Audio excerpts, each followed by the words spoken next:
সম্মানিত উপস্থিতি,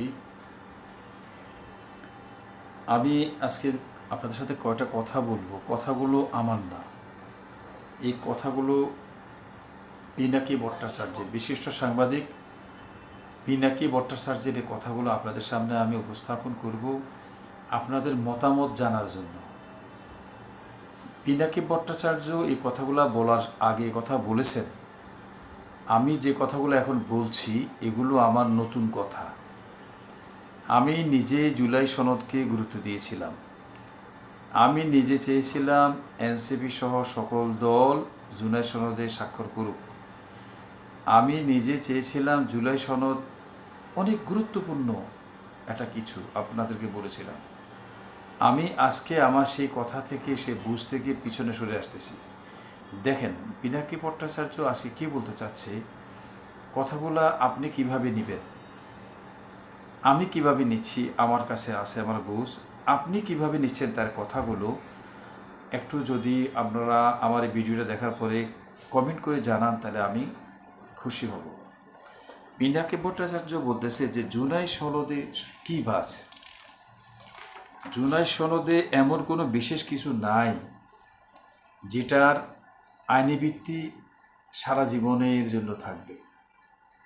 জুলাই সনদে যেটা আপনারা আইনি ভিত্তি দিতে চাচ্ছেন, জুলাই সনদটাকে যে আইনে পরিণত করতে চাচ্ছেন, আইনের একটা অংশ করতে চাচ্ছেন, সে যত মজবুত আইনই হোক না কেন, পার্লামেন্টে যে দল সরকার গঠন করবে তারা যদি মেজরিটি অর্জন করে, 2/3 যদি অর্জন করে, কোনো এক সময় সেটা যে টার্মে হোক, সে আইনটাকে তারা ডিসলভ করে দিতে পারবে। তার মানে কোনো আইনই তার স্থায়ী রূপ নাই।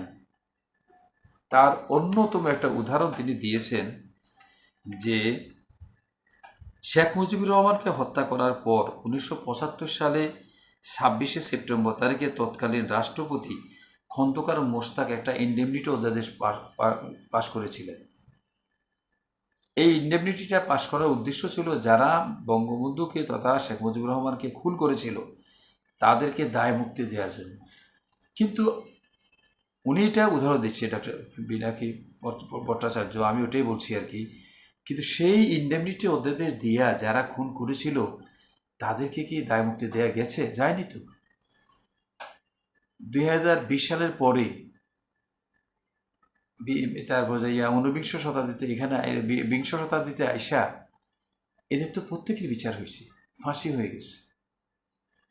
তার মানে শুধুমাত্র আইনের ভিত্তি দাঁড় করে কোনো সত্যকেও উদ্ধার করা যায় না, কিংবা মিথ্যাকেও ধামাচাপা দেওয়া যায় না। সত্যকে উদ্ঘাটন করতে হলে আইনি ভিত্তি নয়, মানসিক উন্নতি করতে হবে, গণতন্ত্রের চর্চা বৃদ্ধি করতে হবে, এই ছাড়া কোনো মতে সম্ভব না। সুতরাং এই বিষয়কে এত তোড়জোড় না করার উপর গুরুত্ব দিচ্ছেন তিনি বলতে চাচ্ছেন যে যতটুকু ঐক্যমত হয়েছে ততটুকু নিয়েই যেন জুলাই সনদ হয়, এটা এখন তিনি বলতে চাচ্ছেন। তার মানে বিএনপি যেসবগুলোতে নোট অফ ডিসেন্স দিয়েছে সেগুলো নিয়ে বাড়াবাড়ি না করাটাই শ্রেয় তিনি মনে করেন। বরং তিনি এই মুহূর্তে যেটাকে সবচেয়ে বেশি গুরুত্ব দিচ্ছেন সেটা হলো ঐক্যমত্য কমিশনের উচিত ছিল একটা বিষয় সুনিশ্চিত করা, রাজনৈতিক দলগুলোকে একটা বিষয় ঐক্যমত্য পোষণ করাইতে বাধ্য করা, একটা বিষয়ে তাদেরকে সাইন আপ করানো দরকার ছিল, সেটা হলো সরকারি দলে যারা যাবে তারা বিরোধী দলের সাথে কেমন আচরণ করবে। সরকারি দল যদি 2/3 মেজরিটি নিয়ে চলে যায় তাহলে তারা যদি বিরোধী দলকে পাত্তা না দেয়, নিজেদের মতো করে তারা যদি সরকার চালাতে থাকে, স্বৈরাচারী হয়ে ওঠে, তাহলে দেশে আর কোনো গণতন্ত্র থাকবে না, মৌলিক মানবিক অধিকারগুলো আর সুরক্ষিত থাকবে না।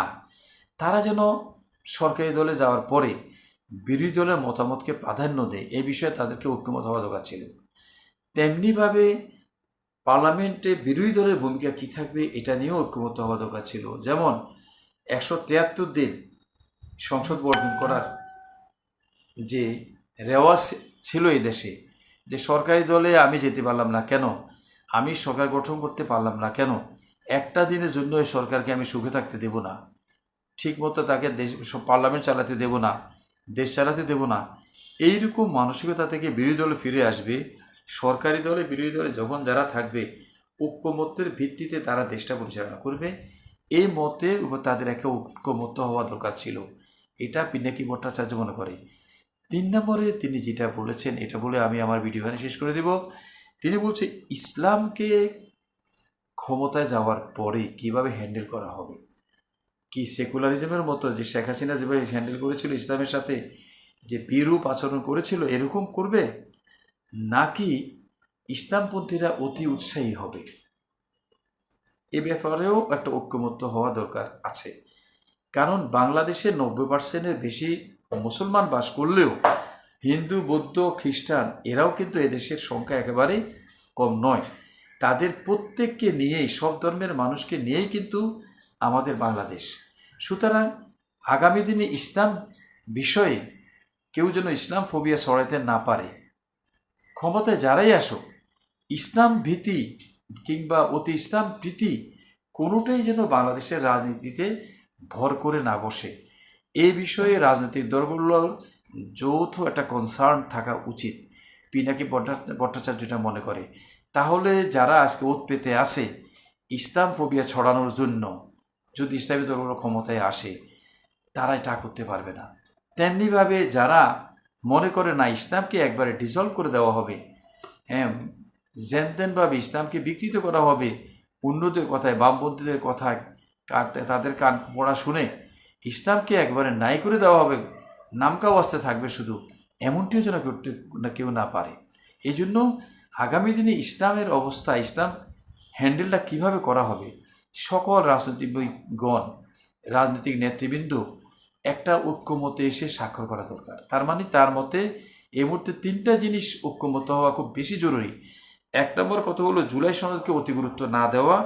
2 নম্বরে সরকারি দল, বিরোধী দল সংসদে গেলে কিভাবে তারা হ্যান্ডেল করবে, তাদের কার্যক্রম পরিচালনা করবে, এ বিষয়ে ঐক্যমত্য আসা। 3 নম্বরে ক্ষমতা গেলে ইসলামকে কিভাবে হ্যান্ডেল করবে, এ বিষয়ে একটা ঐক্যমত্য সৃষ্টি করা। আপনারা আপনাদের মতামত জানাবেন এই বিষয়ের উপরে। একেবারে নিজস্ব মতামত আপনারা লিখবেন একটু। তাহলে এর উপরে ভিত্তি করে আমি কীরকম চিন্তা করি, পরবর্তীতে আমি তাহলে এরকম একটা ভিডিও তৈরি করব। সবাই ভালো থাকুন। ওমা তৌফিক ইল্লা বিল্লাহ।